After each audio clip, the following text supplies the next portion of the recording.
Part 3. The Keys, How to Escape. Chapter 8. What You Think You Know. Chapter 8. What You Think You Know. It relaxes me.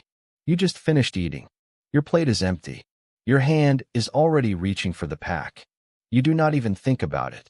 It just happens. You lean back. You light the cigarette. The smoke goes in. Your chest loosens. Your shoulders drop. You think. This is relaxation.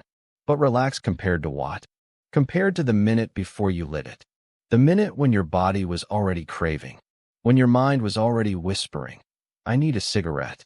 That tension, that slight, annoying itch, was not normal. Non-smokers don't feel it after a meal. They sit back. They are already relaxed. The cigarette did not create relaxation. It ended the discomfort that the previous cigarette started. You were scratching an itch, and the itch came from the last scratch. This is not relaxation. This is relief from a problem you never needed to have. That is not a friend. That is a reflex. It helps me concentrate. You have work to do. Your mind feels foggy. You light a cigarette. Suddenly, you can think. The fog lifts. You feel sharp. You think. The cigarette helped me focus. Here is what really happened. Before you lit it, your brain was distracted. Not by the work. By the craving. That little voice saying, stop writing. Go smoke. The cigarette silenced that voice. Nothing more. It did not make you smarter. It did not unlock hidden brain power. It just removed the distraction that it created in the first place. Non-smokers sit down to work. Their brains are not shouting for nicotine. They focus without the ritual. You can too. Once you stop feeding the voice that keeps interrupting you. It helps me cope with stress. Bad news. An argument. A bill you cannot pay. Your chest tightens. Your hand reaches for the pack. You smoke. The tightness eases. You think. The cigarette helped me cope. No. It did not fix the argument.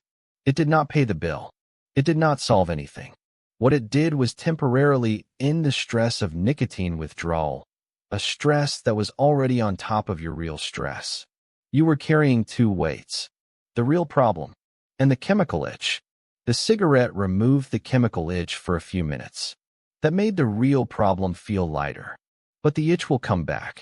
And tomorrow, the real problem will still be there. You are not coping. You are delaying. And you are paying money to do it. It kills boredom. Nothing to do. Waiting for something.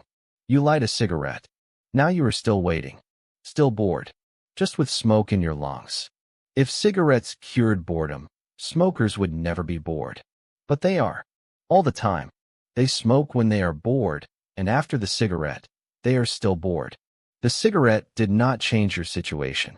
It just gave your hand something to hold while you waited for your life to become interesting. That is not a cure. That is a pacifier. It gives me confidence. You feel nervous before a meeting.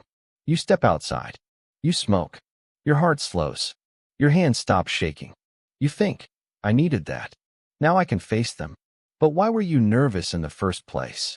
Partly because of the meeting, but partly because your body was already in withdrawal. A slight, gnawing anxiety that you did not even notice until the cigarette took it away. Non-smokers walk into meetings without that extra layer of chemical anxiety. They do not need a cigarette to feel normal. They already are normal. You are not gaining confidence. You were losing withdrawal. And you mistook the return to normal as a victory. I enjoy it. This is the biggest lie. The one every smoker tells themselves. You say, I smoke because I enjoy it. Light one right now. Pay attention. Not the first drag, the middle, the fifth, the 10th. Does it taste good? Does it feel good? Be honest. You are not enjoying it. You are just doing it because not doing it feels worse. That is not enjoyment. That is addiction. If you truly enjoyed smoking, you would enjoy every single cigarette. You would savor it like a fine dessert. But you do not. Most of the time, you barely notice you are smoking. You are on autopilot. The only cigarettes that feel enjoyable are the ones that come after a long wait. The first in the morning. The one after a flight. The one after a meal. What you are enjoying is not the cigarette. It is the end of the waiting. The end of the discomfort. The same relief you feel when you finally scratch an itch. But non-smokers do not have that itch. They do not need to scratch anything. They are simply fine. And you could be too. It is my friend. You call it a companion. Something that is always there for you. When you are lonely. When you are stressed. When you celebrate. But real friends do not make you stand outside in the cold. Real friends do not give you a morning cough. Real friends do not steal your money and shorten your life. The cigarette is not a friend. It is a warden. And you are in a prison that looks like a choice. What I learned from a notebook. My wife used to ask me, "Do you even enjoy it?" I said yes. I believed it. Then one night, I took a notebook. I wrote down every cigarette I smoked for a whole day. Next to each one, I wrote how it actually felt. At 8 a.m., first cigarette. Good, but I was waiting for it. At 9:30 a.m., after coffee. Barely noticed. At 12 p.m., after lunch. Felt like a reward, but the lunch was good anyway. At 2 p.m., stressed. Did nothing for the stress. Just made me cough. At 6 p.m., before dinner. Why am I smoking? I am not even hungry for it. At 9 p.m., after dinner. Same as lunch. The meal was the good part. By the end of the day, I saw the pattern. Only the cigarettes that came after a long wait felt good. The rest were just nothing.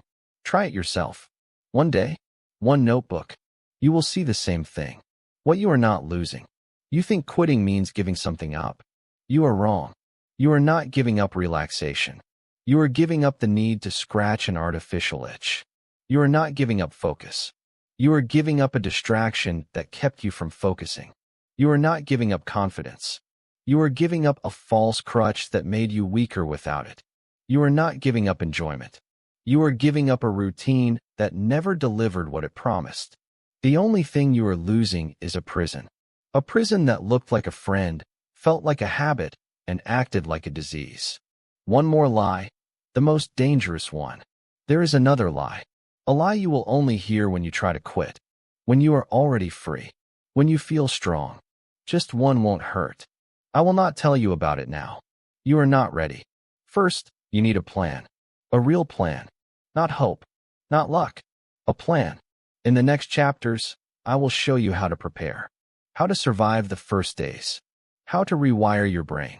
And then, only then, I will warn you about the lie that can pull you back in. You have carried this weight long enough. The door is open. Walk out. Turn the page. Let us build your plan. End of chapter 8.